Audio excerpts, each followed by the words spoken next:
couché dans son sein. Et son fils, qui était mort, elle a couché dans mon sein.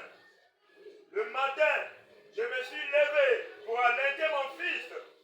Et voici, il était mort. Je l'ai regardé attentivement le matin. Et voici, ce n'était pas mon fils que j'avais enfanté. L'autre femme dit, au contraire, c'est mon fils qui est vivant. Et c'est ton fils qui est mort. Mais la première répliqua, nullement, c'est ton fils qui est mort. Et c'est mon fils qui est vivant. C'est ainsi qu'elle parlait devant le roi. Le roi dit, l'une dit, c'est mon fils qui est vivant, et c'est ton fils qui est mort. Et l'autre dit, nullement, c'est ton fils qui est mort, et c'est mon fils qui est vivant. Puis il ajouta, apportez-moi une épée. On apporta une épée devant le roi. Et le roi dit, coupez en deux l'enfant qui vit, et donnez-en la moitié à l'une et la moitié à l'autre. Alors la femme, dont le fils était vivant, sentit son entraille s'émouvoir pour son fils. Et elle dit au roi, ah mon Seigneur, donnez-lui l'enfant qui vit, et ne le fais point mourir. Mais l'autre dit, il ne sera ni à moi ni à toi, coupez-le. Et le roi, prenant la parole, dit, donnez à la première l'enfant qui vit, et ne lui faites point mourir. C'est elle qui est sa mère. Tout Israël a pris le jugement que le roi avait prononcé, et l'on craignit le roi, car on vit que la sagesse de Dieu était en lui pour le diriger dans son jugement. Amen. Tata pambola maloba ya pokwa la lelo. Pambola mote, pamboli bayoki. Uya na molimo na Nzambe, eloba kati na biso. Na kombo na Yesu Masia, na kondima tobondeli pe tolobi. Amen. Amen. Voilà, je vous en prie, ovandi na kombo na Yesu. Je pense que tozako loba yango banda mokona lobi. Sagesse ezako yate parce que moto azali na suki ya pembe. Sagesse ezako yate po ete moto azali mokolo. Sagesse ezako yate po ete moto azalaki na bon ya l'école. Non. Sagesse ezali ngolu oyo Nzambe azako pesa na moto ya lingi. Et sagesse ezali moko ya ba fruit oyo molimo santo azopesa kati na bomo ya moto. Okoki kozala mokolo ba mikolo ya zoba pe bazali. Yoko tala mokolo oyoki maloba za koloba. Otali raisonnement na ye. Otali penzaka azali lokola mwana moke. Otala moto mosusu ayekoli azana ba diplôme munene. Tango zovanda na ye. Ozotali te le savoir vivre ezalité. Opozama ba question mais moto ya azali lokola moto aleka na bon ya l'école te. Makambo zoba makambo malamu te. Alors sagesse ezali ngolo oyo Nzambe azopesa na moto ya lingi. Bible ezakoloba na biso na bana basi mibale bazalaki baninga bakoli ensemble bazalaki kosala vie moko. Vie na bango ezalaki vie ya prostitution. Bango mibale bazalaki koloue chambre moko. Azo vivre na chambre moko. Alors voilà que un jour moko na bango akwei na zemi, moko na padui zemi. Et alors, et coïncide évolution ya zemi, oyo kuna aboti, oyo pa aboti. Bango balala kambeto moko. Alors, lokola bango bakolala mbeto moko, ça veut simplement dire que bana na bango pe bakolala likolo ya mbeto oyo wana. Le va mena bien. Deux mamans na deux bébés. Et là, la maman musuko lala na ye, abwaka lokolo boyeke kuna, abwaka loboko boyeke kuna. Alala kapena malamu te. Alléluia. Et akoki kolala likolo ya mwana moni passe. Bible zako yebisa biso te. na katikati ya butu moko na bango alaleli mwana na ye comme mwana azali bebe comme mama alalaka mabe ntango alali contrôle ezalaka te mwana wana akufi na katikati ya butu ntango alamuki aremarkeke mwana akufi eloko nini mwasi oyo akosala azalaki telema na mayele mabe ozovivre na nani? Alléluia. Bien-aimé, même na amitié na yo, il faut nzamba sunga yo oyeba moninga malamu. Soki oyebi moninga malamu te, fi na yo, ekozala vie ya perte na perte. Okopede libala, okopede mosala, okopede mbongo, okopede santé, okopede makambo ebele. Pourquoi? Parce que oza kotambola na bato oyo, oyebi mayele na bango te, oyebi makanisi na bango te. Ezana ndeko moko alobaka toyebani bilongo na kati na bitema toyebani te. Alingai na yo kamena bien. Tokola tovanda na yo ndenge tovandia toyebani ne bilongira koloba oyo papa yange kuna papa Chris natangi bakombo bino nyonso to. Na yebi bino tokoka kolia tokobina ndenge tusambilia. Me kati na mitema mutu moko ayebi te. Yeresima ke motema naweza motema malamu. Parce que molimo mosanto asi adwe sika kati na motema na yo. Makambo akalesi ele kama makambo asike koma kati na bomo na yo. Aloba mena malonga. Alléluia. Et Bible zako ebisote mwasi oyo. Tango ya mama oyo azalaki na mwana ya bomo adu ya bomo ya tikote na ye. Vous savez pourquoi? Adu le temps ya kosala ngo. C'est-à-dire ayebi ke moninga oyo abandaka na ye. Soka lali alali libela na mkaka sote. Alléluia. C'est sûr que tango bangomi bale ba vivre que depuis kala ya mukaka na butu andala ka moninga na ye soki alali ala mukaka susu te. Alamuka kaka soki comme 8 heures, soki comme 9 heures, ya la moki. Mais la katikati ya buto ala muka kate. Voilà pourquoi il y a droit qui audace.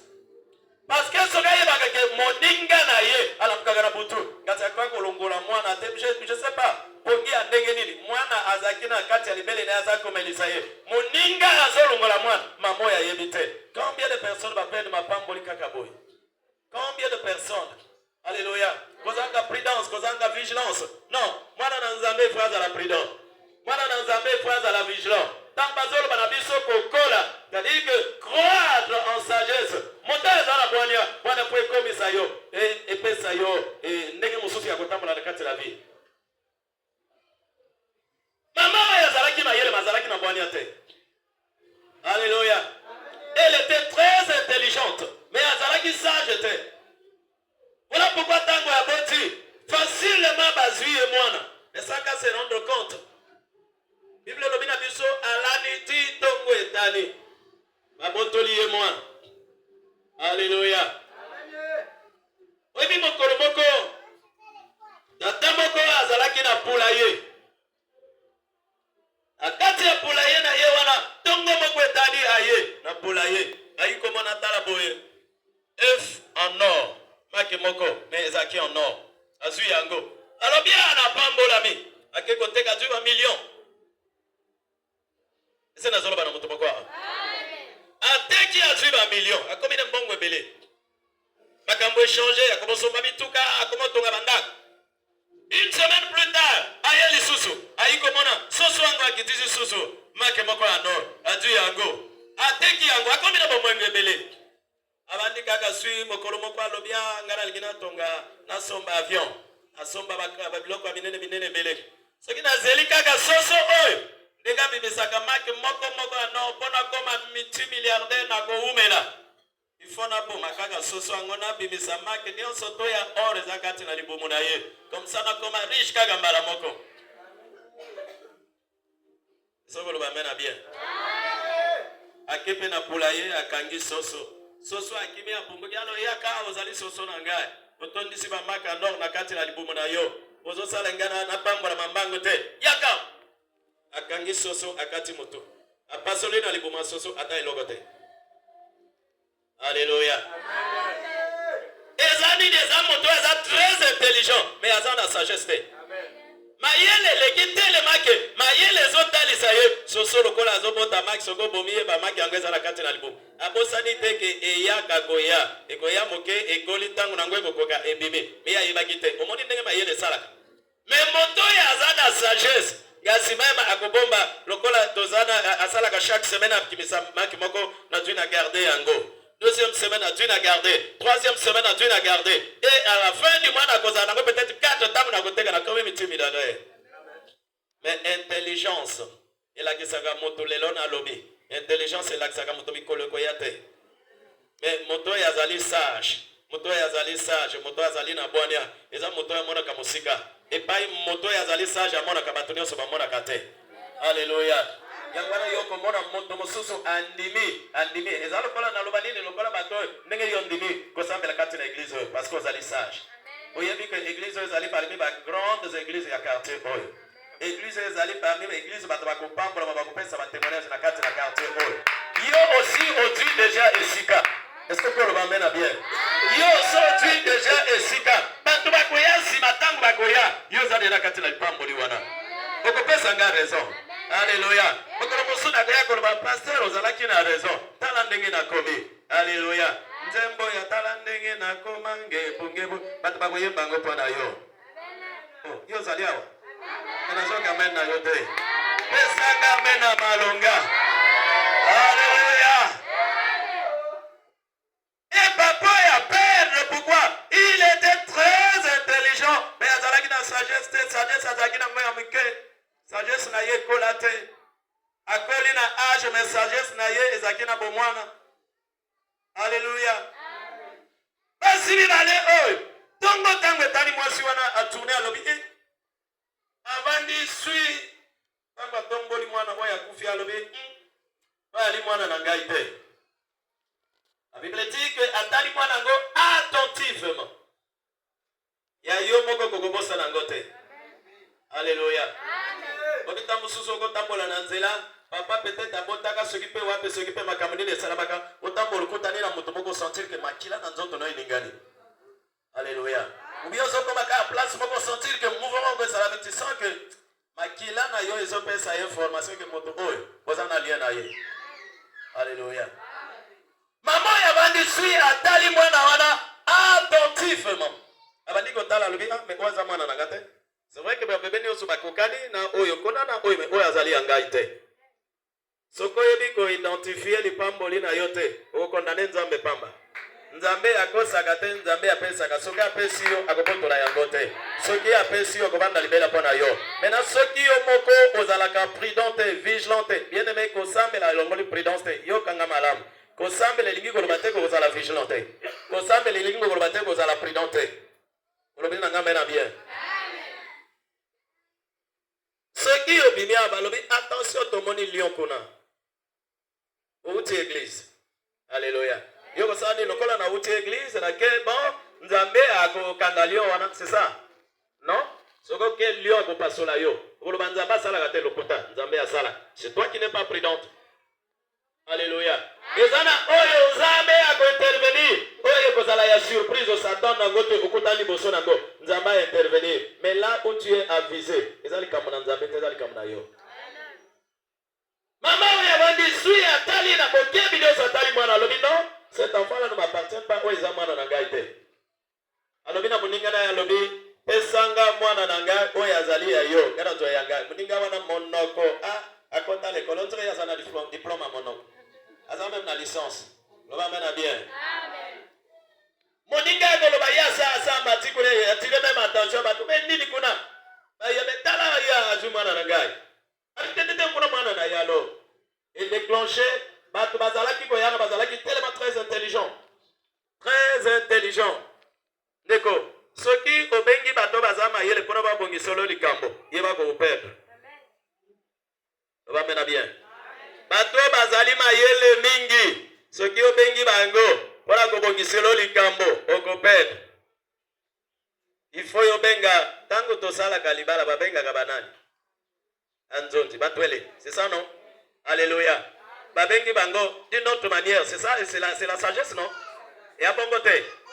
Pourquoi babenga ka bango? Parce que bayebi koloba, bayebi ko bongisa likambo. Et pas yo moko kokaki ko sala erreur, tamu so zana infraction. Ya ko bunda a arranger yango. Alléluia. Ezali sagesse. Bana basio balobi non là ça peut pas marcher. Tant que de comme on roi. Et à cette époque là c'est Salomon oyo iko koma roi bake pa ya Salomon akomi liboso ya roi mosusu wana atwi liloba lobi mon roi ngai na mwana mwasi oyo tovandaka ndako mokolo wana babosani bakombo ya baninga loba amena bien osakanaka eza na makambo oyo kobenga moto na kombo eza na mokolo mosusu oyo kobenga mwasi oyo obosani kombo ya moto parceke likambo esi ekomi awa okombo oluka me mokombo nena